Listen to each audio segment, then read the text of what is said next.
जम्मू कश्मीर में नए साल की शुरुआत राजौरी पुंछ जिले के डेरा की गली में हुए आतंकी हमले के लिए हुई।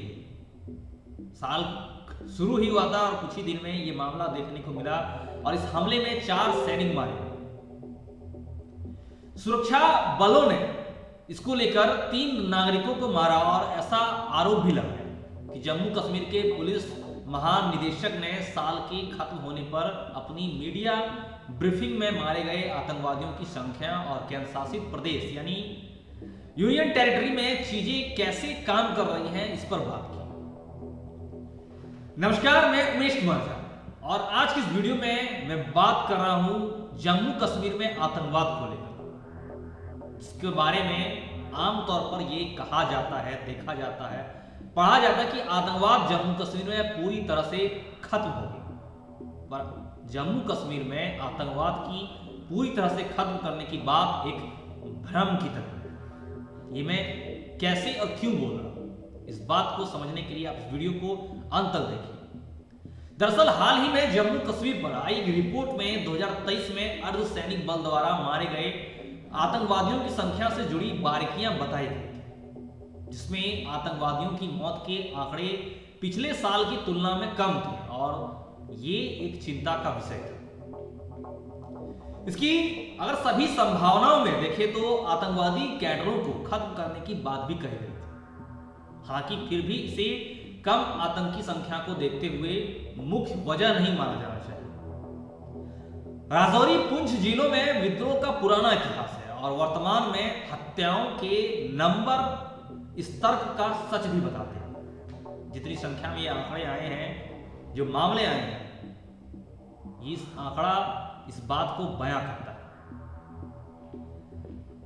आपको बता दूं, ये सच है या हम कहें साफ शब्दों में तो ये आखिरी आतंकवादी को शायद ही कभी मारा जा सकता है। अगर आप कहते हैं कि आखिरी आतंकवादी को शायद ही कभी मारा जा सकता है तो ये सच है। आपको तो पुंछ क्षेत्र में 1990 के दशक के अंत और 2000 के दशक की शुरुआत में उग्रवाद अपनी चरम पर था।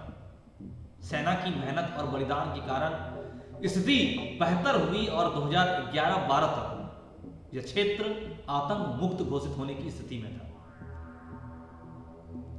वही ऐसा तभी माना जा रहा था कि आतंक मुक्त यानी कि कोई आखिरी आतंकवादी को खत्म कर दिया।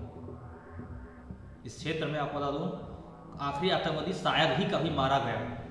इस क्षेत्र में 1990 के दशक के अंत और 2000 के दशक की शुरुआत में इस बात का नमूना मिला, एग्जाम्पल मिला।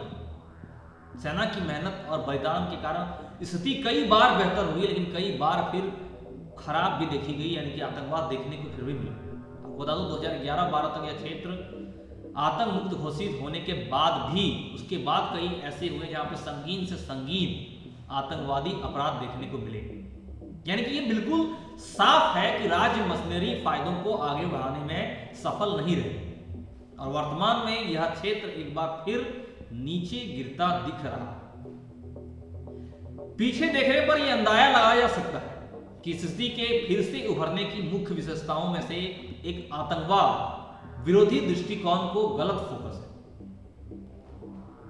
एक सफल आतंकवादी विरोधी अभियान के मापदंडों के लिए हत्याओं की संख्या को लेकर हमारे जुनून में इस संख्या को आगे रखकर लड़ाई जीत रहे होंगे, लेकिन असल में यह अभियान की कीमत पर होगा। ऐसे में सिस्टम को अनुकूल बनाने की प्रति अनिच्छा की बात होती है।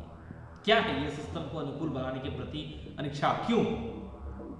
जब आतंकी या कहें आतंक से जुड़ी घटनाओं में कमी आ रही हो तो उग्रवाद से मुकाबला करना चुनौतीपूर्ण होता है और पहचान करने वाले इकाइयों को ये ठोस नतीजे हासिल करने के आसान तरीकों की तलाश करने के लिए प्रेरित करती है। अक्सर इसमें महत्वपूर्ण चीजों पर ध्यान नहीं दिया जाता है। जिस मुद्दे पर बात की जानी चाहिए, जिस मुद्दे को देखना चाहिए और उसकी पूरी तरह से उपेक्षा की जाती है, यानी कि बात होने वाले मुद्दे पर उपेक्षा किया जाता है, क्योंकि नजरअंदाज किया जाता है, क्योंकि स्थिति अलग हो जाती है। बात करें उन सालों में जम्मू कश्मीर में आतंकवाद से जुड़ी मौतों पर बात करना ज्यादा सही होता जब मौत का आंकड़ा 2000 से ज्यादा था। यह 2007 में हुई मौतों के डेटा के मुताबिक बिल्कुल विपरीत है। 2023 में यह आंकड़ा 134 और 134 साउथ एशिया टेरर पोर्टल के। दुर्भाग्य से परिस्थितियों ने कभी भी सुरक्षा बलों के तौर तरीकों और रैंक द्वारा प्रदर्शन को मूल्यांकित करने की बात नहीं की गई। बदली हुई गतिशीलता ने शांति बनाए रखने, एकीकरण और संघर्ष को कम करने के प्रयासों की जरूरत बताई और सिस्टम इन बातों को करने का मान ही नहीं रहा। मुख्य रूप से थोड़ा कार्यकाल, थोड़े फायदे की प्रधानता, प्रतिस्पर्धी कैरियर वातावरण और झूठी भावना जैसे मूल कारकों के कारण, वजह के कारण, फैक्टर्स के कारण मूर्त प्रदर्शन को साबित करते हैं और निचले स्तर पर यह बना हुआ, जैसा कि उग्रवाद विरोधी ट्रेनिंग में होता है। सामरिक स्तर के ऑपरेशन मनोवैज्ञानिक ऑपरेशन द्वारा सपोर्ट किए गए लोगों पर केंद्रित होना चाहिए। लोगों को उम्मीद या कहें उम्मीदों को अक्सर तथाकथित या प्रदर्शन की जबरदस्ती की वेदी पर बलिदान कर दिया जाता है। जनता के दिल और दिमाग को जीतना एक घिसी पिटी लेकिन सबसे ज्यादा नजरअंदाज की गई कहावत रही। ये सच है कि संघर्ष क्षेत्र में शामिल राज्य की एजेंसियां जनता से जुड़ी कई नीतियां बनाती हैं और उन्हें लागू करती हैं, लेकिन पूरा करने की बात पर ये गायब है। इसके असर ये देखने को मिल रहे हैं कि अक्सर खामियां सामने आती हैं जिसका खुलासा DKJ यानी हम शुरुआत में जिसकी बात करते हैं डेरा की गली, जिसकी शुरुआत डेरा की गली में देखने को मिलती है। डेरा की गली में 3 नागरिकों की दुखद मौत के तौर पर यह बात सामने आई। इसके अलावा कई मामलों में हत्या की कोशिश की वजह से अधिकारियों और जवानों की जान का नुकसान उठाना पड़ा। यह देश, ये जनता अपने सेनानियों का, अपने वीर सपूतों को इस तरह से कुर्बान कर रहा है। आपको बता दूं, इसके अलावा कई मामलों में हत्या की कोशिश की वजह से अधिकारियों और जवानों की जान का नुकसान उठाना पड़ा है और इसी बदनामी के कारण सुरक्षा बलों की कड़ी मेहनत, नैतिकता और परंपराओं पर गंभीर असर पड़ा। हमारी लोकतांत्रिक व्यवस्था को देखते हुए राष्ट्र को या राष्ट्र का अर्थ लोगों से, राष्ट्र लोगों से है, राष्ट्र का अर्थ लोगों से है और राष्ट्र के सुरक्षा बल को अपनी कीमत पर भी अपने लोगों और उनकी गरिमा को बचाना चाहिए। उनका दायित्व बनता है, कर्तव्य बनता है। नेतृत्व का मतलब सैनिक को किसी भी कीमत पर मुआवजा देना नहीं है कि कुछ हुआ आपने मुआवजा दे दिया, जिसमें नेता आम लोगों और सैनिकों के फायदे के बीच की खाई को पाटने के लिए खड़ा होता है। नेतृत्व का मतलब है आप उसके लिए वो व्यवस्था दें, वो बुनियाद दे, वो चीजें दे, वो सिस्टम दे जिसको कारण उसे ये नौबत ना आए।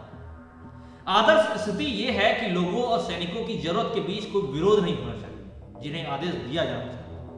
साफ तौर पर यदि लोगों की हाँ ही आखिरी है तो सैनिकों द्वारा दिए गए सुविधाओं पर निगरानी रखनी चाहिए। निगरानी रखना जरूरी है और आखिर में सुरक्षा बलों का काम संघर्ष को कम करना और लोगों की बढ़ी हुई भागीदारी और हिस्सेदारी के साथ उचित राजनीतिक प्रक्रिया के लिए सरकारी मशीनरी को एक स्थिर स्थिति देना है। और कई बार सुरक्षा बल ऐसा करने में सफल रहे हैं, लेकिन उन्हें बिना तैयारी और अनिच्छुक राजनीतिक पहल का सामना करना पड़ता है। आपको बता दूं, द हिंदू की एक अखबार में 8 जनवरी को रिपोर्ट में बताया गया कि जम्मू कश्मीर के लोगों को, जिनका 2018 के बाद से कोई विधानसभा प्रतिनिधित्व नहीं मिला, 9 जनवरी से जमीनी स्तर पर कोई चुनावी प्रतिनिधित्व भी बंद हो जाए। और आपको बता दूं, इस तरह की घटनाक्रम में संपूर्ण सरकारी समझ के माध्यम से जम्मू कश्मीर समस्या के समाधान का कोई नुस्खा शामिल नहीं है और शायद आतंकवाद के बजाय आतंकवादियों को खत्म करने का उद्देश्य बुनियादी नियम बना रहे। आतंकवादियों को खत्म करना सुरक्षा अभियानों का एक महत्वपूर्ण उद्देश्य है, लेकिन आतंकियों की मौत की कम संख्या के संदर्भ में इसे प्रमुख कारक नहीं बनना चाहिए। इस बात पर काफी गंभीरता से चिंतन करने की जरूरत है, सोचने की जरूरत है। आज की इस वीडियो में फिलहाल इतना ही। आगे आपसे फिर मिलेंगे कुछ नई और अच्छी खबरों के साथ। हमारे साथ ऐसे ही खबरों से बने रहने के लिए, जुड़े रहने के लिए हमारे चैनल को सब्सक्राइब कीजिए, लाइक कीजिए, शेयर कीजिए। नमस्कार।